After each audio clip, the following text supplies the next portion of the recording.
Assalamualaikum warahmatullahi wabarakatuh. Selamat malam sedulur keliling-keliling yang saya cintai. Alhamdulillah pada kesempatan malam hari ini kita bisa bertemu dalam keadaan sehat. Amin ya rabbal alamin. Malam ini kita akan ngobrol santai, sharing. Di sini saya ditemani Pak Guru Salimin. Kemudian di sebelah kiri saya ada kerabat sekaligus artis saya lah jalan ini, Mbak Nenggi. Halo. Mbak siapa? Nenggi siapa namanya? Nenggi Mahabsari, Detik Proklamasi. Terus di sebelah kirinya lagi ada teman kita juga, Senior Gaming. Halo guys.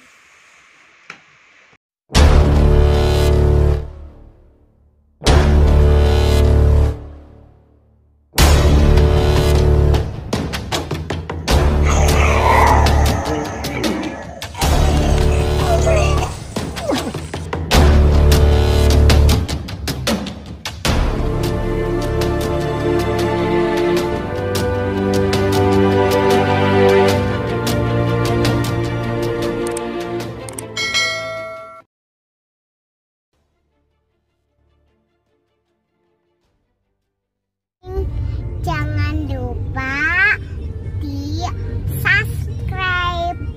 Gimana ini Mbak Nenggi, kabarnya lama nggak muncul ya di Sedulur Gaming. Ini kemana aja Mbak Nenggi? Kabarnya gimana kabarnya Mbak Nenggi? Kabarnya alhamdulillah baik. Ya, memang sudah lama banget nggak ketemu. Saya juga ada kerjaan. Jadi orang sibuk sekarang. Iya. Sekarang kerja di mana? Di puskesmas. Oh, di puskesmas kesehatan ya. Iya. Gitu Mbak. Ya, ini Mbak Ivanti gimana Mbak Ivanti? Kabarnya? Sehat. Baik ya, sehat ya. Kalau Mbak Ivanti masih sering ngobrol, sering ketemu nih Mbak Nenggi ini udah lama masih nggak ketemu semenjak terakhir kita itu ya di terapi Terapi, ya, ya, di terapi ya. kita acara terapi gratis dulu itu dengan Mbak Nenggi. Nah ini ketemu lagi sebelum kita malam ini kita akan ngobrol. Ya ini dari teman-teman Mbak Nenggi, Mbak Ivanti ini ada nggak, Mbak Ivanti dulu lah. Mbak Ivanti ada pengalaman gaib nggak? Pengalaman yang ada kaitannya dengan kegaiban. Pernah ada nggak mengalami hal-hal yang bersifat gaib lah? Pernah nggak? Dulu waktu kecil ya, waktu kecil usia 4 tahun 5 tahun, yang dulu waktu di daerah, waktu saya masih kecil di daerah Tamrin, Romanis, itu di situ kalau setiap malam ada sesosok anak kecil, kalau nggak salah 3, 2 laki-laki 1 perempuan. Itu dia waktu saya lagi tidur di atas kasur, itu di bawah kayak keluar itu anak-anak itu loh, wujudnya ya anak kecil. Saya nggak tahu itu bangsa gaib atau apa, karena rupanya itu sama kayak anak-anak kecil yang lain gitu loh. Terus dia bangunin, tapi ya maaf, dia itu kayak nggak pakai baju gitu loh dulu loh, nggak pakai baju, bangunin. Yang aku bangun aku kaget, tapi dia ngajaknya mainnya kayak gini, duduk aja di sini, mungkin pingin cerita ngobrol-ngobrol gitu kan, apa main apa gitu loh. Terus selanjutnya saya nggak ingat lagi itu kita ketemunya lagi itu kapan. Tapi yang teringat itu waktu itu seringnya selalu setiap malam saya dibangunkan ya seperti itu gitu loh. Gitu kisahnya. Tadi itu kan Mbak Ivanti bilang kalau ada sosok anak kecil tapi nggak pakai baju. Mungkin itu tuyul atau apa gitu loh. Kelihatannya kayak tuyul atau apa ya? Nah, itu kan dulu aku nggak tahu waktu masih kecil tuyul itu bentuknya kayak apa kan. Nggak ngerti. Ya ngertinya waktu ya kita sama-sama kecil. Oh, dia nggak pakai baju. Aku nggak tahu itu tuyul apa sebangsa apa kayak dedemit yang lainnya. Tapi pakai pampers. Enggak. Atau kelihatannya cuma nggak pakai baju doang gitu. Nggak pakai baju, jelas dia nggak pakai baju. Terus sekarang entah di mana, pokoknya lama begitu ada gusuran yang dulu kan Romanis ada gusuran, terus nggak tahu entah mereka kemana lagi, nggak tahu. Berarti terakhir itu waktu umur 4-5 tahun. 4 tahun 5 tahun. Udah lama banget. Iya. Menurut Suhu, tanggapan buat kisah yang pernah dialami Mbak Ivanti itu seperti apa? Yang Mbak Ivanti ceritakan di pengalaman pada masa itu umur berapa Mbak kira-kira? 4 atau 5 lah. Karena saya juga pernah punya pengalaman hampir mirip dan jumlahnya sama kok. Jadi saya kecil ikut mbah saya di desa ya, di pucuk gunung Mas. Jadi waktu itu saya sering didatangi 3 sosok makhluk itu. Jadi sering munculnya itu ketika menjelang maghrib. Jadi menjelang maghrib itu sosok itu akan hadir satu. Yang pertama dari atas, dari genteng itu. Jadi kalau digambarkan sosoknya itu kakinya banyak banget, kayak hewan ini laba-laba gitu di atas. Terus nanti ada satu sosok lagi cewek ya. Terus satu sosok lagi yang sosoknya kasihan, jadi penuh luka. Jadi sekujur tubuhnya itu Darah. kayak itu loh, kayak bisu, tapi banyak banget, kasihan. Dan itu saya pernah diikuti itu terus. Jadi setiap maghrib pasti dia bahasanya kalau naik wong Cilacap gue nyamper lah, disamper. Dia manggil nama saya, terus nanti saya keluar. Itu pas maghrib mesti kayak gitu. Kadang saya maghrib itu saya sering diajak ke tempatnya yang berkumpul itu. Nah secara zuhirnya itu, jadi di desa saya itu ada kayak gua di bawah pohon so namanya. Nah di sini apa? Pohon so, sama ya. Oh pohon linjo. Benar pohon linjo. Jadi pohon linjo. Jadi itu saya kalau habis maghrib itu saya dibawa ke situ. Nah biasanya mbah saya itu mesti nyari di mana ini gitu. Dan nggak ketemu. Biasanya habis maghrib selesai itu mungkin sekitar 6:30 baru saya diantarin pulang sama sosok itu. Kadang ya sampai malam, sampai dicari, sampai di kampung saya itu ada orang hilang atau ada kejadian apa di desa kan nutup ini kentongannya. Itu sering terjadi. Jadi itu sama kayak pengalaman saya pas masa kecil dulu. Dan ya memang mungkin pada saat itu Mbak Ivanti itu umur berapa dulu Mbak? 4 tahun lah. 4 tahun, berarti ya mungkin umur itu kan masih murni lah, apalagi zaman dahulu ya. Zaman dulu kan masih. Kenapa itu kok selalunya dia nongol itu di bawah tempat tidur? Ya sama itu, kalau Mbak Ivanti pengalaman mungkin sosok itu nongol di tempat tidur ya. Kalau saya dulu nyamper Mbak di depan rumah. Jadi pertama atapnya dulu grek. Oh, ini berarti yang di atas datang, terus nanti saya keluar. Saya lihat atas, terus nanti yang 2 itu muncul, yang cewek sama yang itu kasihan. Dan sampai sekarang pun kalau saya panggil itu dia datang. Posisinya sama, posisinya tetap kayak gitu aja. Gitu.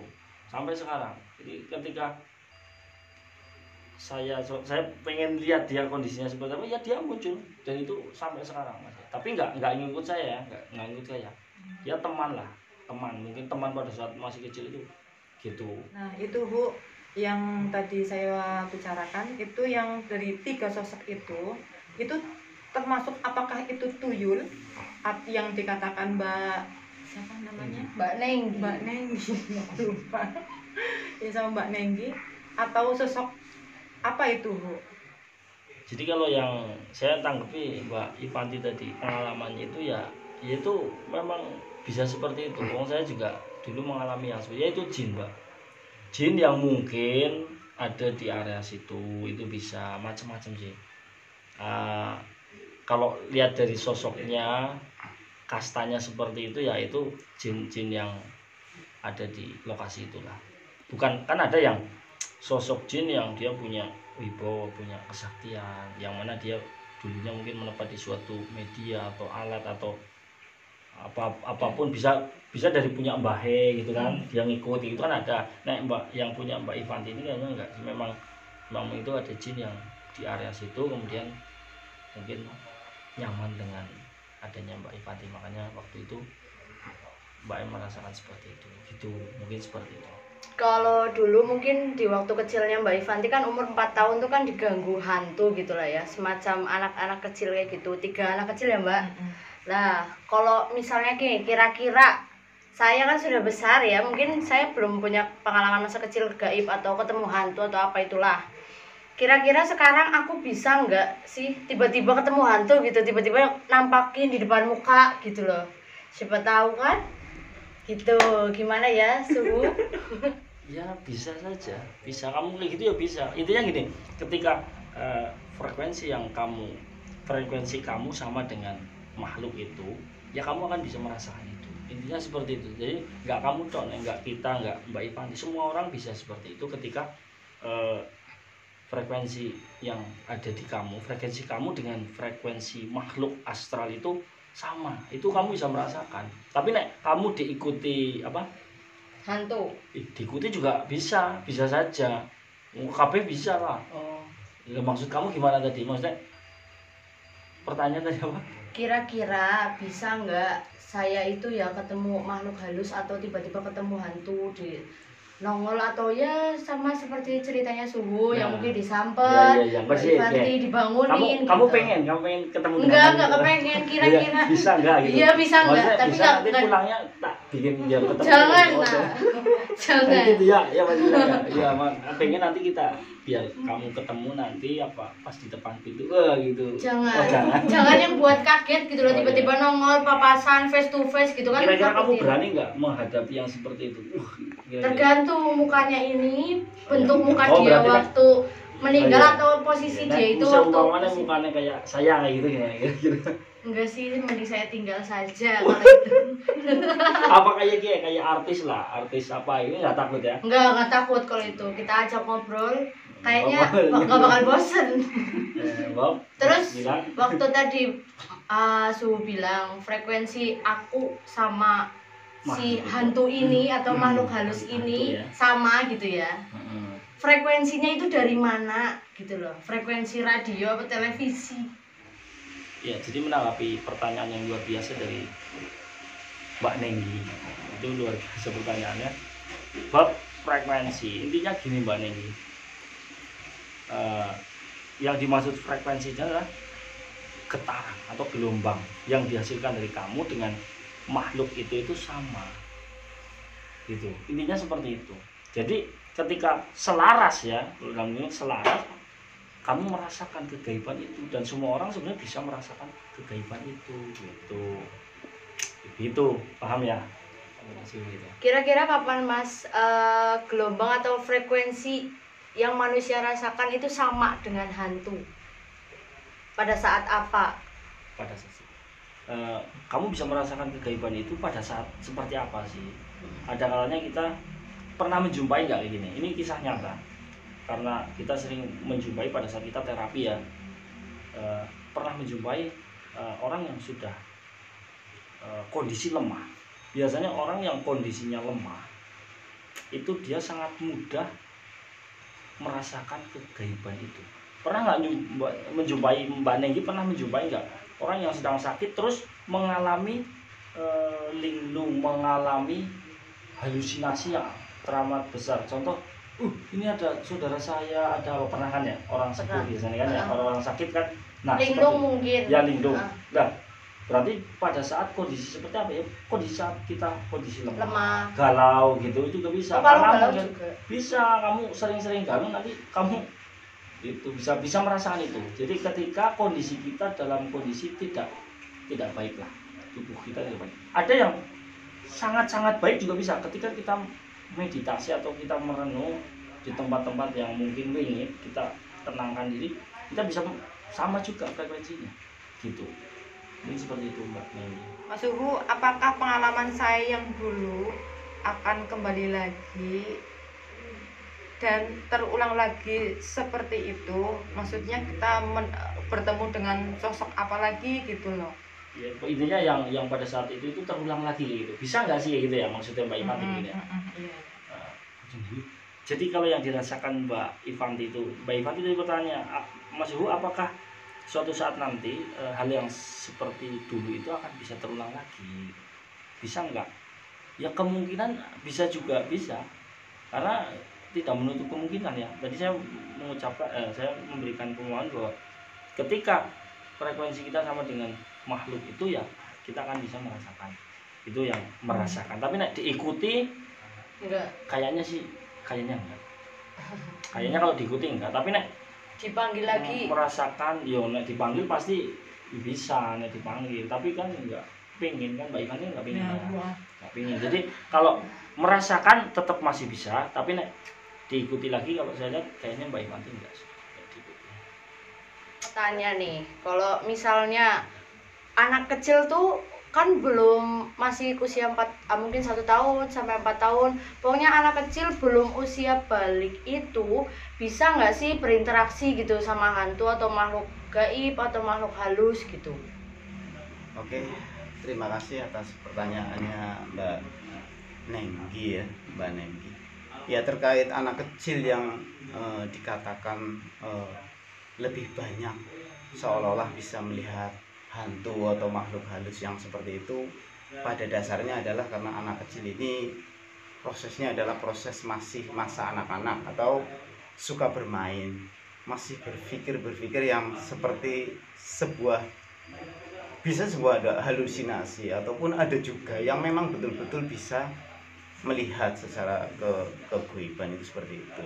Sebenarnya contoh ada suatu benda, sebenarnya itu mungkin bukan goib, tapi karena anak-anak ini kan dia bermain imajinasi atau lebih kepada dunianya anak-anak, dunia bermain, seolah dia menggambarkan sesuatu, seorang bendanya padahal itu baju atau apa, tapi seolah-olah dilihat dari kejauhan seperti orang yang berdiri atau ibu-ibu, mungkin seperti itu. Sehingga banyak yang berasumsi bahwa anak kecil lebih banyak atau bisa berinteraksi dengan makhluk-makhluk yang seperti itu. Padahal sebenarnya sama saja, baik anak-anak kecil maupun dewasa atau remaja, sebenarnya memang itu bergantung kepada kondisi secara pribadi atau kejiwaannya atau mungkin lingkungannya, mungkin seperti itu. Mungkin ngobrol-ngobrolnya, sharing-sharingnya ini malam hari ini mungkin kita cukupkan sampai di sini dulu.